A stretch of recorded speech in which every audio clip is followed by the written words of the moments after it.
ఇది భోజనం ముందండి, భోజనం చేస్తున్నండి, భోజనం తర్వాత అండి. ఇది టీ తాగే ముందండి, టీ తాగేటప్పుడు అండి, టీ తాగిన తర్వాత అండి. ఇది రాత్రి భోజనం ముందండి, భోజనం చేస్తూ భోజనం తర్వాత అండి. షబ్బబ్బబ్బా, ఇన్ని మాత్రలు మింగి బతికే కంటే ఇదిగా ఇందులో 2 చుక్కలు మింగారనుకోండి, డైరెక్ట్ గా స్వర్గానికి వెళ్ళిపోతండి. అప్పుడప్పుడు నువ్వు మంచి సలహాలు ఇస్తుంటావురా. ఒకసారి కత్తిటి ఇదిగోండి. అన్సీజన్లో పుట్టి ఎదవా, దీన్ని పెట్టి ఒక్క పోటు పొడిచారంటే నేను కాదురా, నువ్వు వెళ్తావు నరకానికి, దరిద్రం వదిలిపోద్ది. నన్ను చంపటం కాదు, అక్కడ కార్మికులు ఆకలి చావులు తాగకుండా చూసుకోండి, లేకపోతే మీ చావుకు వస్తుంది. మోరల్ సైన్స్ అంటే నీతి శాస్త్రం. ప్రతి విద్యార్థికి ఈ శాస్త్రం ఎంతో అవసరం. అందుకే నేను ప్రిన్సిపల్ అయ్యాక కూడా పని కట్టుకుని వారానికి ఒకసారి ఈ క్లాస్ పీకుతుంటానన్నమాట. ఈ రోజు టాపిక్ వ్యక్తిత్వము వికాసము. వ్యక్తిత్వము వికాసము. ఇది మెయిన్ టాపిక్ అన్నమాట. దీనికి ఒక సబ్ టైటిల్ కూడా ఉంది. అదేంటంటే ధూమపానము దుర్గుణము. ఈ ధూమపానం ఎంత దుర్మార్గమైన దుర్గుణం అంటే దీన్ని నేను ప్రాక్టికల్ గా చేసి చూపిస్తాను. ఇప్పుడు నేను ఇలా ఉన్నాను, నా మీద మీకు చిన్న భక్తి, కాస్తంత గౌరవం, చెంచాడు మర్యాదను. అదే నా జేబులో నుంచి ఈ సిగరెట్ పెట్టా, ఈ అగ్గి పెట్టా, ఇక్కడ పెట్టా. ఇప్పుడు చెప్పండి, మీకు నా మీద గౌరవం ఎంత తగ్గిపోయిందో, మర్యాద ఎంత పడిపోయిందో, భక్తి ఎంత బద్దలైందో ముందు ముందు మీకే తెలుస్తుందన్నమాట. అయినప్పటికీ ఈ సిగరెట్ నేను తీసుకున్నాను. ఇప్పుడు నా మీద మీకు కలిగే అసహ్యాన్ని మీకే దశల వారీగా చేసి చూపిస్తానన్నమాట.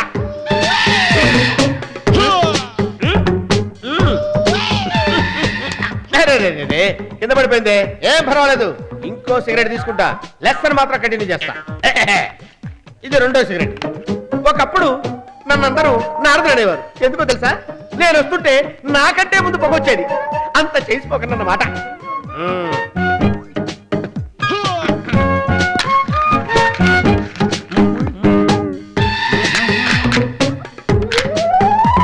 ఏంటో నాకు అర్థం కాదు, సిగరెట్ స్మోక్ పడకపోతే చెవులు మూసుకుంటారండి, ముక్కులు మూసుకోవాలి కానీ అర్థం లేకున్నాను. మై డియర్ స్టూడెంట్స్, ఇప్పుడు నేను చేయబోయేది నా ప్రయోగంలో క్లైమాక్స్.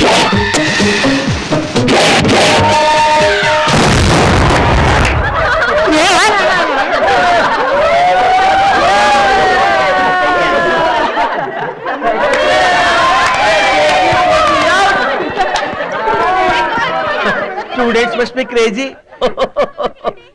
ధూమపానం వెళ్ళిపోతుంది, బస్ వెళ్ళిపోతుంది.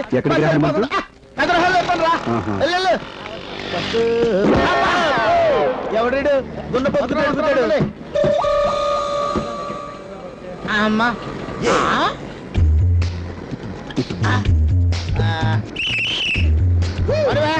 అమ్మో వీణ ప్రింట్ పడి పడే. అమ్మా మంగమ్మ, చెప్పమ్మా, వాడి తల్లి తప్పు చేసిందా, నువ్వు తప్పు చేశావు? ఎంత మాట అన్నావురా? ఇంకా ఆకాశం ఎందుకు కూలిపోలేదు, భూమి ఎందుకు బద్దలు కాలేదు, కొండలెందుకు పిండి కాలేదు? నువ్వు పతివ్రతవు కాదేమో. కన్న కొడుకే శీలాన్ని శంకించిన తరువాత నేనింకా బ్రతికే ఉన్నానా? భగవంతుడా, ట్రాజడీ సీన్లొద్దు, విషయం చెప్పు. బాబు, అమ్మా, నువ్వు తలెందుకు దువ్వుకోలేదు అని అడగను, పూలెందుకు పెట్టుకోలేదు అని అడగను, కానీ ఒకే ఒక ప్రశ్న అడుగుతున్నాను. వాడు కొరట పుత్రుడా, నేను కొరట పుత్రుడా? చెప్పమ్మా. చెప్తాను బాబు, చెప్తాను. నేను కృష్ణాపురం రాజా గారి ఎస్టేట్ లో అశ్వదళపతి గారి ఇంటి పని మనిషిని. ఏ పతి? అశ్వదళపతి. అబ్బో, పెద్ద పోస్టేనే. నల్లగా గౌడగేదిలాగా నిగనిగలాడేవాడు. ఆయన భార్య గంగమ్మ నిండి చూలాలు, కనటానికి పుట్టింటికెళ్ళింది.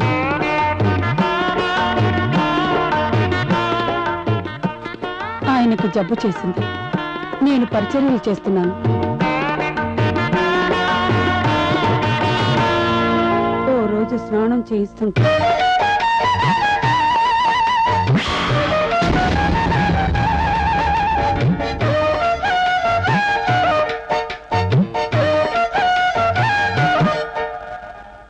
తుండుగుడ్డ నేల పడింది. అంతే, నువ్వు నా కడుపును పడ్డావు.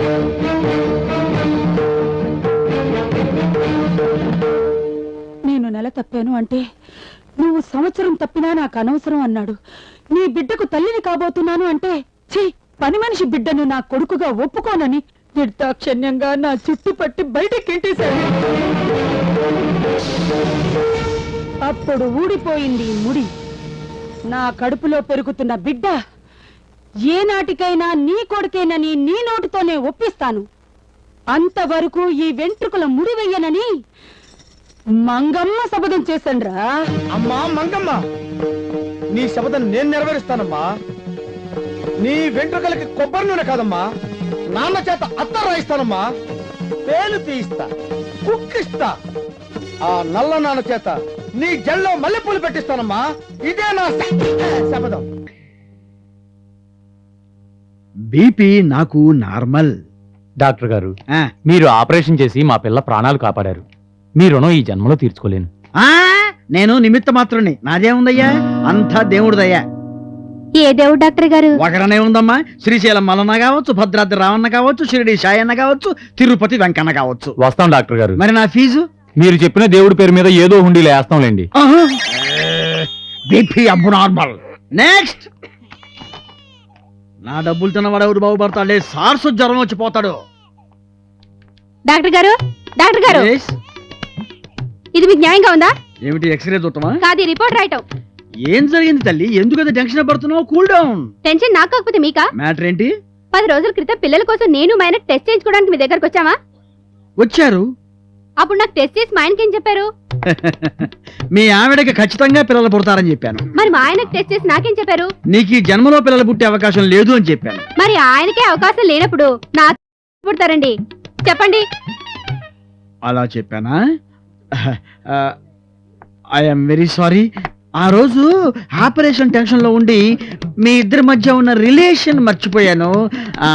మీ ఆయన కూడా నీతో పాటు వచ్చారమ్మా? వచ్చారు. బావగారు ఎక్కడ ఉన్నారు? అదిగో. అదేమిటి అలా చూస్తున్నాడు? చూడకేం చేస్తారు? మీ దిక్కుమాలిన మాటలు విని నా మీద అనుమానం మొదలయ్యి అలా కిటికీలోంచి తలుపు సందులోంచి చూస్తున్నారు. బావా, చెల్లి పతివ్రత. డిటిఎస్ డిటిఎస్ డిటిఎస్ వాళ్ళ ఫేస్ చూసావా? కాలిపేరు కాకరిపోతుందా?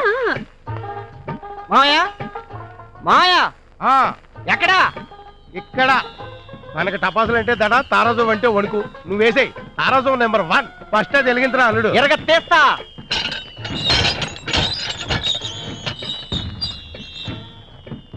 ఈ దెబ్బతో నువ్వు అవుటే.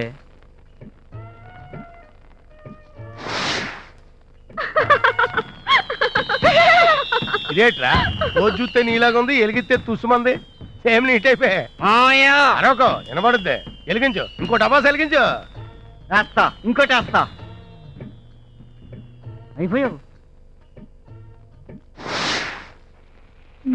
ఇది పుసిపుస్తేనా? అంటే మీ చెల్లెలు టైప్ అన్నమాట. పర్లేదు, ఇంకోటి వెలిగించు. వేస్తా. ఈ దెబ్బతో ఈ కాళ్ళని మొత్తం అదిరిపోయి ఆటం బాంబేస్తా. నువ్వు చాలు ముసుకా. ఇది చూస్తేనా? ఓల్డ్ స్టాక్ కదా, అందుకే పేర్లేదు నీ ఫేట్ లాగా. అసలు ఇది ఏ సంవత్సరంలో చూద్దాం ఉండు.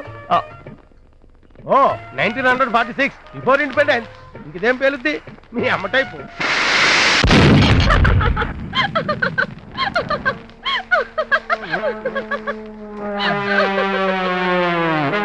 ఈ అమ్మ కడుపు మాడ తీరిందా?